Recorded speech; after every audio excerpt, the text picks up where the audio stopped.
कहानी पतंगवाला। लेखक Ruskin bond. गली रामनाथ में एक ही पेड़ था।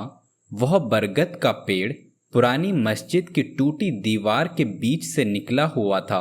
अली की पतंग उसकी टहनियों में फंस गई थी। फटी कमीज पहने छोटा सा अली नंगे पैरों से गली में लगे पत्थरों को पार करता हुआ अपने दादा के पास पहुंचा।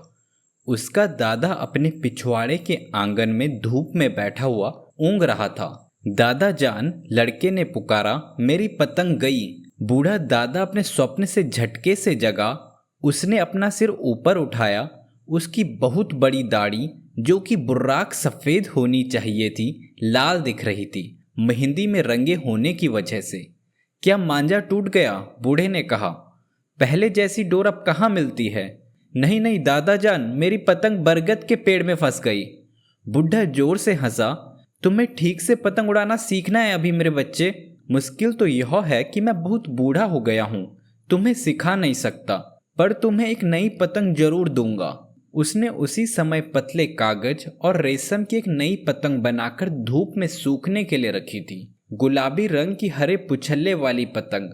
बूढ़े ने वह पतंग अली को दे दी और अली ने अपने नन्हे पंजों के बल उचक कर दादा का पोपला मुंह चूम लिया।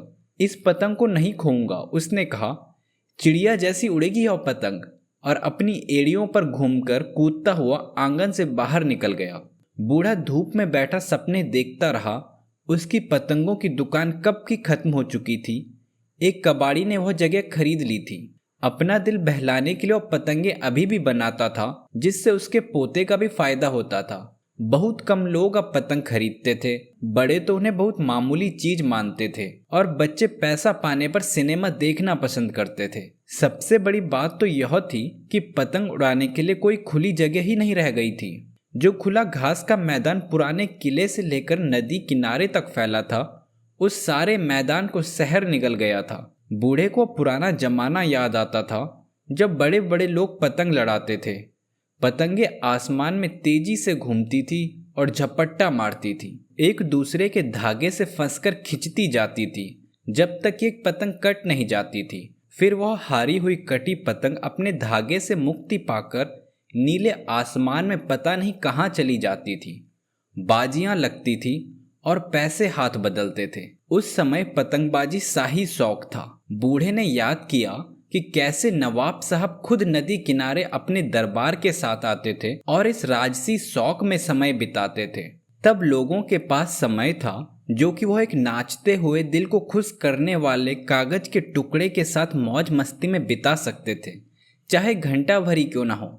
आजकल लोग दौड़ते ही रहते हैं उम्मीदों की गर्मी लिए। किसी के पास समय नहीं है। नाजुक चीजें जैसे पतंग उड़ाना या आंख बंद कर सुनहरे सपने देखना पैरों तले रौंद दी जाती हैं। जब वह जवान था तो महमूद पतंग बनाने वाले के नाम से सारे शहर में जाना जाता था, और उसकी कुछ विशेष सजावट वाली पतंगे उन दिनों में 3 या 4 रुपए तक भी बिकती थी। एक बार नवाब साहब के कहने पर उसने एक बहुत ही खास किस्म की पतंग बनाई थी, जैसी किसी ने कभी उस जिले में नहीं देखी थी। उसमें कतार में लगे छोटे छोटे कागज के गोलाकार टुकड़े एक हल्के बांस के फ्रेम से जड़े थे। हर गोले के दोनों तरफ एक एक घास का गुच्छा लगा दिया गया था, जिससे संतुलन बना रहे। सबसे ऊपर वाला कागज का गोला एक तरफ को फूला हुआ था। उसके ऊपर एक अजीब सा चेहरा बना दिया गया था, जिसमें आंखों की जगह 2 छोटे गोल शीशे जड़े थे। गोले सिर से पूंछ तक आकार में घटते जाते थे और कुछ लहराते से थे, और पतंग ऐसी लगती थी मानो कोई सांप सड़क पर रेंग रहा हो। इस बोझिल सी बनावट को जमीन से ऊपर उठाना बड़ी कला का काम था। सिर्फ महमूद ही उसे हवा में उड़ा सकता था। सभी ने महमूद की बनाई ड्रैगन पतंग के बारे में सुन लिया था और कहने लगे कि वह पतंग तिलिस्मी है। जब नवाब साहब के सामने उड़ाने के लिए वह पतंग पेश की गई, तब अच्छी खासी भीड़ जमा हो गई थी। पहली कोशिश फिजूल गई। पतंग जमीन से उठी नहीं बस कागज के गोलों ने एक रुआसी व शिकायत भरी सरसराहट की। हिलने से पतंग की आंखें, जो कि शीशों की बनी थी, सूरज की रोशनी में चमक उठी और पतंग एक जानदार चीज सी लगने लगी। फिर सही दिशा से हवा आई और ड्रैगन काइट आसमान में उठ गई। इधर उधर छटपटाते हुए वह ऊपर उठने लगी, ऊंची और ऊंची। सूरज की रोशनी में शीशे लगी आंखें शैतानी से चमकने लगी। जब यह बहुत ही ऊपर उठ गई तो हाथ में पकड़ी रस्सी पर जोरों का झटका लगने लगा। महमूद के लड़कों ने चरखी को संभाला। पतंग जोर मारती रही। वह टूट कर निकलना चाहती थी, आज़ादी चाहती थी, अपने मन की मौज के अनुसार जीना चाहती थी। और आखिरकार ऐसा ही हुआ। रस्सी टूट गई, पतंग सूरज की तरफ लपकी और आसमान की ओर शान से जाने लगी और फिर आंखों से ओझल हो गई। वह पतंग फिर कभी मिली नहीं और महमूद ने सोचा कि उसने पतंग में जीवन भर दिया था। वह बिल्कुल जीती जागती चीज हो गई थी। उसने दोबारा वैसी पतंग नहीं बनाई। उसने नवाब साहब को एक गाने वाली पतंग बना कर दी। जब वह हवा में उड़ती थी तो वायलिन बजने की सी आवाज आती थी। वे आराम भरे खुले दिन थे। अब नवाब तो कुछ साल पहले मर चुके थे और उनके वारिस काफी गरीब थे, करीब करीब महमूद जैसे। किसी जमाने में पतंग बनाने वालों को आश्रम देने वाले लोग होते थे, जैसे कवियों को लोग सहारा देते हैं। पर अब महमूद को गली में कोई जानता ही नहीं था। गली में अब इतने लोग रहने लगे थे कि उन्हें पड़ोसियों के मिजाज पुरसी का समय न था। जब महमूद छोटा था और बीमार पड़ता था तो सारा पड़ोस आकर उसकी तबीयत पूछता था। अब जब उसके दिन पूरे होने को आए थे, कोई कभी मिलने नहीं आता। सच तो यह भी था कि उसके पुराने दोस्त सब मर चुके थे और उसके लड़के उम्रदार हो चुके थे।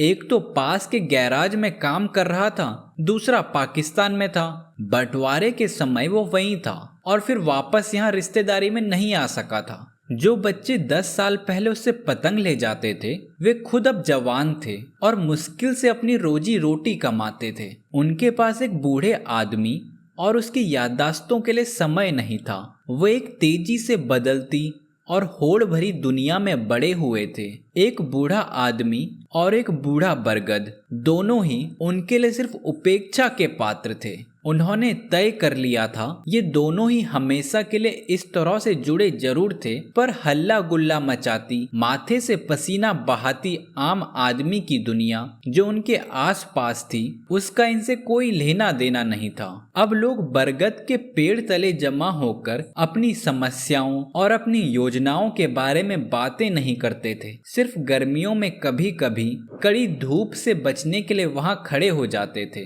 पर वह छोटा लड़का था ना, महमूद का पोता, महमूद का बेटा पास ही काम करता था। महमूद उस छोटे लड़के को जाड़ों की धूप में खेलते हुए देखता था और जैसे एक तंदुरुस्त पौधा रोज कुछ नई पत्तियां निकाल कर बढ़ता है, वैसे ही अली भी महमूद की आंखों के सामने बढ़ रहा था। पेड़ों और आदमियों में बहुत कुछ एक जैसा है। हम धीरे धीरे बढ़ते रहते हैं। अगर हमें कोई चोट न पहुंचाए, भूखा न रखे या काट न डाले, जवानी में हम अपनी शान से देखने वाले की आंखों में चमक ले आते हैं। बुढ़ापे में कुछ झुकने लगते हैं। हम टूटती शाखाएं, थके हाथ पैर धूप में फैलाते हैं और फिर एक लंबी सांस खींचकर अपने आखिरी पत्ते बिखेर देते हैं। महमूद उस पुराने बरगद के पेड़ सा था। उसके हाथ भी झुर्रियों भरे, कुछ टेढ़े मेढ़े हो गए थे, बरगद की जड़ों की तरह। अली तो उस छोटे मिमोसा के पेड़ की तरह था जो कि आंगन के दूसरे कोने में बोया गया था। 2 साल में अली